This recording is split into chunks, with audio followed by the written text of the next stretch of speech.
In this video, we're going to talk about neutralization reactions. Generally, we might consider these acid-base reactions as well, or more broadly, as reactions that involve proton transfer. It's going to be helpful for us to first talk about strong electrolytic acids and bases. So acids and bases that, even though the acids are molecular compounds, they will behave as strong electrolytes, and they're going to break apart completely. And there are 6 that we will want to know. We'll have hydrochloric acid, hydrobromic acid, hydroiodic acid, nitric acid, perchloric acid, and sulfuric acid. Those are our strong electrolytes, meaning they will dissociate completely in solution. Sulfuric acid does that for the first proton. You see it's got 2 protons there. The second one, almost all of it comes off, but some of it stays on. So we won't worry about that till Gen Chem 2. So we'll deal with that later. For our strong bases, these are all ionic compounds. They're all hydroxides. These are all soluble strong bases. And so we'll see that they all have the hydroxide there. We're going to see that, generally speaking, acid-base reactions,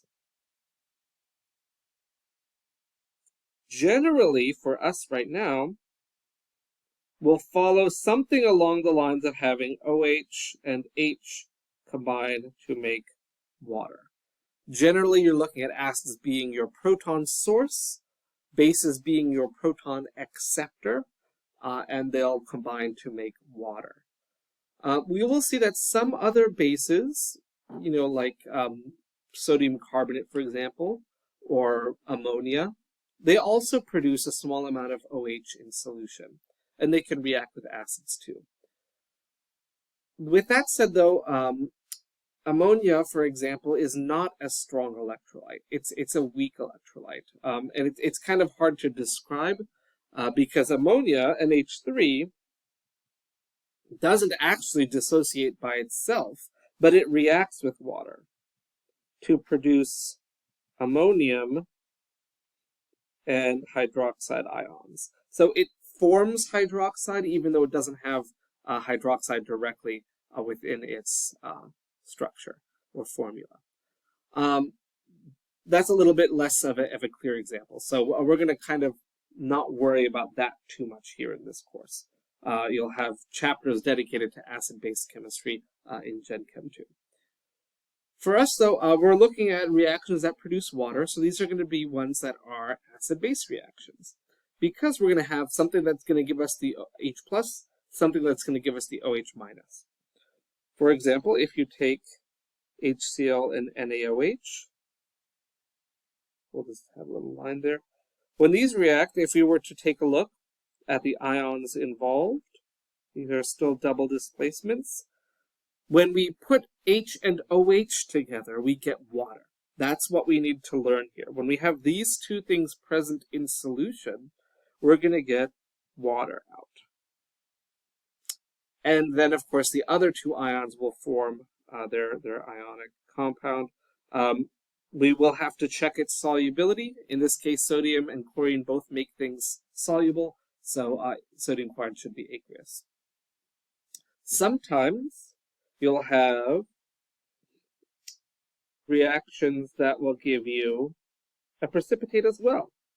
If you have your aqueous reactants here, I forgot the aqueous up there. When we react these 2 together, let's look at the ions. We have barium ions, hydroxide ions, hydrogen ions, and sulfate. So H and OH are going to come together. That's if those 2 happen to both be present, they will form water. And that water is liquid, by the way, which we're going to indicate with an L. And then we have barium sulfate is also formed, and that's actually a solid. We see that that is something that's in our solubility, right? It's an exception to sulfate solubility. And so, in fact, this reaction produces both a liquid and a solid. So it's both neutralization and precipitation. So we can have both happening. Just be aware of that. So we've done that. So we have no ions left in solution if we have equal stoichiometric amounts of both. These reactions very often go to very close to 100% yield, by the way. They're very efficient and they're very quick too. So we see that. We often will have other reactions where we will form, instead of water, although we will form water kind of indirectly, we'll form gases as well. Let's take a look at those.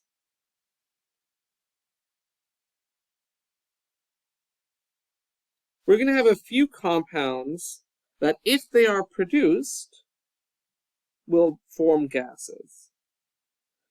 So if you make carbonic acid in a reaction or sulfurous acid in a reaction, these two will both break apart very quickly. And this is something that we've seen in your, elementary school chemistry, right? You've made water and CO2 from carbonic acid, and CO2 is a gas. Water, of course, is a liquid. If you produce sulfurous acid in a reaction, it will also rapidly decompose into water and sulfur dioxide. That's probably not one you've seen before, because sulfur dioxide is terribly toxic. This needs to be done in a fume hood, so where the gases are taken away. But the bubbling from your vinegar and baking soda experiment produces this carbonic acid, which will very rapidly break down into CO2, and you see the bubbles. The bubbles are the CO2. You don't see carbonic acid, because carbonic acid would just be aqueous, right? It's aqueous compounds. Remember, acids are aqueous compounds. So we're not going to see carbonic acid. We see CO2. We have physical evidence that there are bubbles. And then also, if you produce H2S, that will also form a gas. So typically we don't see this as hydrosulfuric acid. It very often will just turn into a gas. So there are three things that will produce gases for us. Technically, if you make ammonium hydroxide, that'll also produce a gas, but that one's less obvious to us. You can actually have very high concentrations of ammonium hydroxide before it starts breaking down. However, these three will always form gases in stoichiometric amounts. Very obviously, bubbles will be there if you form these. So let's take a look at some reactions that do so. Let's take a look at the vinegar and baking soda. Vinegar is acetic acid. Baking soda, or we will say it's dissolved baking soda this time. We can have it as solid or aqueous, doesn't matter, right? If it's actual baking soda, it would be solid, but we'll say right now, because everything we're talking about is in solution, we'll have it already dissolved. Technically, with your baking soda, it is dissolving and reacting simultaneously. So you'll see that that's the case with the baking soda. So it's still technically aqueous when it reacts. So even though acetic acid is not a strong electrolyte, we'll still talk about the ions that are present in the solution. So we have the hydrogen ion and the acetate. We have the sodium and the bicarbonate. Don't worry about that H on the bicarbonate. Just keep it separate. Your sodium will come off, and your bicarbonate will be the ion present. Let's check our ion pairs. If we combine sodium and acetate, we get this sodium acetate, which should be aqueous, right? Because it has both sodium and acetate. Both of those will always be soluble. The other one we make is the carbonic acid. If we add H to HCO3 minus, we get H2CO3, right? And that other H plus will balance out that negative charge. So we get two aqueous things, but you have to remember, if you make one of these three products, there will be a gas involved. Specifically with carbonic acid and sulfurous acid, you're going to want to instead write those as the water and corresponding gas. So don't write it necessarily as the carbonic acid. Write it as H2O plus CO2 gas. And that's evidence of what's actually happening here. And that's the driving force, because if we just made carbonic acid, if everything is aqueous, no reaction has taken place. But we know if we mix vinegar and baking soda, we see that a reaction takes place. So we need to indicate that with our states of matter here. All right, so that will be our section on neutralization reactions that are acid-base. They produce water.